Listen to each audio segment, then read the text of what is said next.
चौथा स्तंभ कहा जाता है प्रदेश, उन सभी का मैं स्वागत करता हूँ। आप लोगों ने 1 तारीख को समाचार पत्र में आपको जानकारी लगी थी और आप लोगों को सूचना भी आई होगी।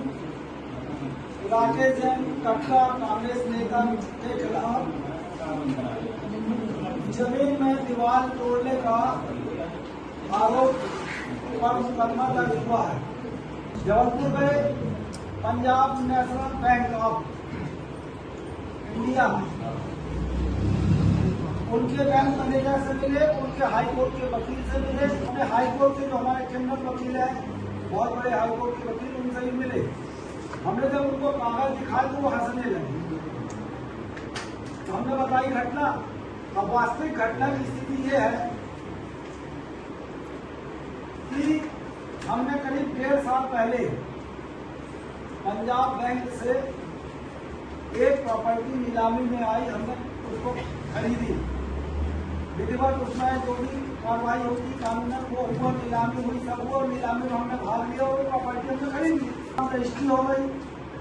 और जो प्लाट में जहाँ पे हम खड़े थे, मतलब जो भूमि है जिसपे दीवार है बनी थी, जिसको तोड़ने का हम पे आरोप है, वही दीवार के सामने खड़े होकर हमारे बैंक मैनेजर ने फोटो खिंचवाई। बैंक मैनेजर भी वहीं खड़ा था और बैंक मैनेजर ने हमको ये बताया कि इस दीवार के इस तरफ राय कॉलोनी है, राय लोगों की जमीन है, और दीवार के उस दीवार से वहां तक आपको 150 फुट तक आपकी जमीन है।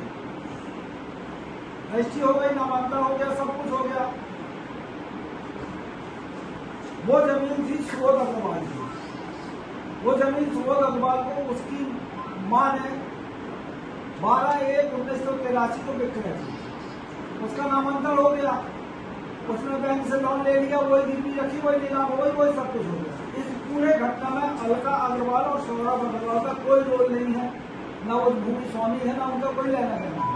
आप पत्रकार लोग भी पिछले साल रहे, बैंक मैनेजर, उनके वकील और पुलिस विभाग, RI तहसीलदार आया। जब वो अलका अग्रवाल ने वहाँ विवाद किया, पुलिस वालों से बहस की, पुलिस वाले समझा रहे थे, टेप तोड़ रही थी अलका अग्रवाल, तो उसके बाद उन्होंने समझाया। तो उसने वकील जो बैंक का मैनेजर का वकील था, उसने बोला, तो अमित कंपनी ने किसी तहसीलदार से बात कराई। उसने बैंक हमारा वीडियो है वो भी आपको देंगे, उसमें बोला है कि ये महिला गाली गलौज कर रही है, बदतमीजी कर रही है, इसके खिलाफ आप थाने में मामला होगा। तो तहसीलदार DK मिश्रा है, बात खत्म हो गई।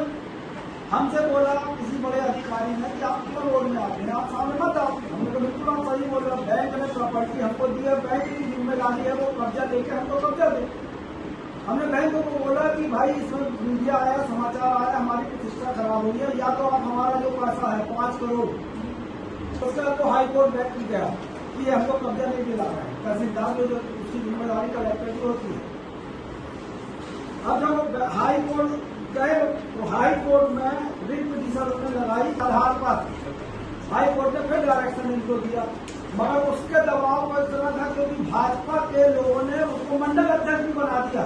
अब उसमें चाहे विधायक हो, चाहे कंकरे हो, चाहे BD शर्मा सांसद हो, कि राकेश जैन कट्टर कांग्रेस के नेता, उनसे विवाद होगा। मंडल अध्यक्ष भैया बन गए, हमें कोई बुराई नहीं भैया। फिर उसके बाद हाई कोर्ट ने डायरेक्शन दिया वो कि आप इनको कलेक्टर को कि आप इनको इतने दिन में कब्जा दिलाएं, और नहीं दिलाते तो आपके ऊपर कंटेम्प्ट आपको होगा। हमारे पास 26 तारीख को बैंक मैनेजर का फोन आया कि आप कब्जा लेने आ जाए। मैं बोला मैं नहीं आऊंगा, आप कब्जा ले लो और आप हमको दे दो। उन्होंने बोला नहीं आप आइए, आज कार्रवाई होगी, नहीं तो इनके ऊपर कार्रवाई हो जाएगी। हम पहुंचे, फिर वहीं पर सौरभ अग्रवाल और उसकी माँ अलका अग्रवाल अंदर कैसे आए, बाहर कैसे आए, विवाद करते रहे। हम चुपचाप बाहर खड़े रहे, हमने हमको कोई लेना नहीं। उसके बाद बैंक ने विधिवत जांच की। उसकी मां ने गीता अग्रवाल है, उनने 4 लड़कों के नाम उनके बच्चे थे, रजिस्ट्री की। एक प्रमोद अग्रवाल, एक विनोद अग्रवाल, एक आनंद अग्रवाल और एक सुबोध अग्रवाल। और हर रजिस्ट्री में 25 फुट का प्रस्तावित रास्ता लिखा। उसी बात जब नाम आप देखा नीलाम की गई, जमीन सुबोध अग्रवाल की फाइल है जो बैंक में दी थी, उनने हमको कब्जा लिया। उसमें 2 कमरे बने थे, इसमें 2 महिला परिवार है। तो बैंक की कार्रवाई होती है, उसमें ताला लगा देती है तत्काल समाधान निकाल के अलग करने के लिए। अब वो महिला रोने लगी, भैया हमारे पेट में बच्चा, हम कहाँ जाएंगे, बरसात है। हमने कोई बात नहीं, कब्जा होने के बाद हमने उसको विधिवत ताला खुलवा दिया और उसको हमने बोला कि आप यहाँ 15 दिन तक 20 दिन तक रह लीजिए जब तक की व्यवस्था नहीं हो जाती। वो रही दीवार है भैया लोग, ये दीवार है, आप लोग देख लें। कोई भी जमीन खरीदते हैं तो जमीन के सामने खड़े होकर फोटो खिंचाई जाती है, विक्रेता की। बैंक मैनेजर खड़ा, मैं खड़ा हूँ, यही दीवार है। बैंक मैनेजर ने इसी दीवार के सामने हमको बताया कि इस दीवार जो रोड पे बनी, इससे लेके आपकी जमीन 150 फुट है। हमने ये दीवार हटवाई अपने लिए। ये नक्शा 1983 की भूमि बेचने के आधार पर बनाया गया है। इसमें प्रमोद अग्रवाल की जमीन लिखी है, विनोद अग्रवाल की जमीन लिखी है, 25 फुट का रास्ता लिखा है, आनंद अग्रवाल की लिखी है और सुबोध अग्रवाल की लिखी है और 25 फुट का रास्ता लिखा है। इसी रास्ते के ऊपर दीवार बनी थी। अब इसमें अलका अग्रवाल का बार बार कहना है कि ये जो जमीन है दीवार, वो हमारे ससुर हनुमान प्रसाद ने बनवाई है। हनुमान प्रसाद के नाम जमीन दर्ज है, 4 प्लाट बेच दिए। उनके अपने पति हनुमान प्रसाद के नाम उसने से जमीन की वसीयत कर दी। कुछ दिन बाद उन्होंने अपने पुत्र सुबोध अग्रवाल के नाम भी वही जमीन की वसीयत कर दी। अब दोनों का रिकॉर्ड और पटवारी रिकॉर्ड में नाम दर्ज है। अब कौन की वसीयत असली है वो न्यायालय में मामला चल रहा है। सुबोध अग्रवाल के पिताजी प्रमोद अग्रवाल ने यह जमीन जो 2 प्लाट है, एक विनोद का एक प्रमोद का, उसके सामने 25 फुट की रोड लिखी है, लगभग 19,000 कुछ वर्ग फुट का एरिया होता है, जो प्रमोद अग्रवाल ने अपने पिताजी हनुमान प्रसाद के पावन लेके इसको बेच दिया नीलेश चौधरी को। नीलेश चौधरी उसके बाद नीलेश चौधरी ने बेच दिया मोहन बत्रा परिवार को, जिसमें मोहन बत्रा। अब सवाल इस बात का उठता है कि जो अलका अग्रवाल अपने आप को बता रही है कि हम प्रमोद अग्रवाल की पत्नी है या हनुमान प्रसाद की बहू है, तो हिंदू लॉ के अनुसार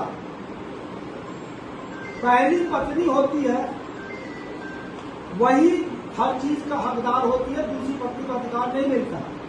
प्रमोद अग्रवाल ने कृष्णा कछवार से पहले शादी कर ली थी। उसकी एक लड़की है, उसका नाम तनु अग्रवाल है। कृष्णा अग्रवाल और तनु अग्रवाल गुरुनानक वार्ड में रहते हैं।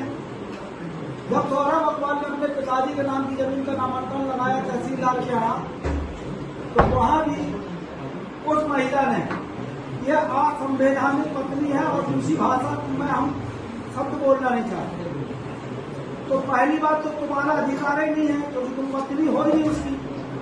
दूसरी बात, अगर हनुमान प्रसाद की प्रॉपर्टी की बात कर रहे हो तो हनुमान प्रसाद के 4 लड़के हैं, वो तुम्हारा उनका बंटवारा है, वो आपकी समस्या है। हमारा इससे लेना देना नहीं है और इनके बात से कोई मतलब नहीं। मैं एक बात कहना चाहता हूं कि हमारा एक सिद्धांत शुरू से आपने देखा है, हमारे जितने विवाद हुए, जिंदगी में मुश्किल आना पार्ट ऑफ लाइफ है और उनमें से हंसकर निकल जाना पार्ट ऑफ लाइफ है। हम सच्चाई के साथ हैं, हमारे साथ आज तक कुछ नहीं हुआ। आप लोगों से बोल रहा हूं, सच्चाई मैंने आपको बताई। 1 इंच भी जगह अलका अग्रवाल और सौरभ अग्रवाल की है, 1 इंच। मैं फुट की नहीं, इंच की बात कर रहा हूँ। तो मैं राकेश सर के सामने बोल रहा हूँ, मैं पूरी जमीन छोड़ दूंगा। मैं पुलिस प्रशासन से पूछना चाहता हूँ, कौन सा दबाव था? क्या सांसद बीडी शर्मा का दबाव था? क्या विधायक संदीप जायसवाल का दबाव था? इसका जुम्मन हुई। हम इस लड़ाई को हाई कोर्ट, सुप्रीम कोर्ट तक इसलिए लड़ने जाएंगे, इसके पहले हमारे पास ऊपर मुकदमा बने, मैं कुछ नहीं बोला, लेकिन इसको इसलिए लड़ने जाऊंगा कि उसने मेरे बेटे का नाम लगाया और जो मेरे बेटे के खिलाफ आपराधिक मामला बनाया, जो अब वकालत की पढ़ाई कर रहा है, उसकी छवि धूमिल करने का प्रयास किया। हम तो सुबह एसपी महोदय को फोन किया, हमारे प्रदेश अध्यक्ष माननीय जीतू पटवारी जी का 4-5 दिन पहले मेरे पास फोन आया था। उनको जहां से भी जानकारी लगी हो, उन्होंने हमसे पूछा क्या हुआ, हमने पूरा मैटर बताया। बोले आप तो सब सही है। बोले मैं क्या मदद करूं, मैं आऊं कटनी। तो बोले भाई आपका जो छोटा कार्यकर्ता राकेश जनता सक्षम है। आज सुबह हमारे मुरैना के विधायक दिनेश गुजर जी भी आए, उनका फोन आया कि भैया आपसे मिलना है और स्टेशन से हमारे जा रहा हूँ। अध्यक्ष जी ने बोला जो भी हो तो उनसे बलात्कार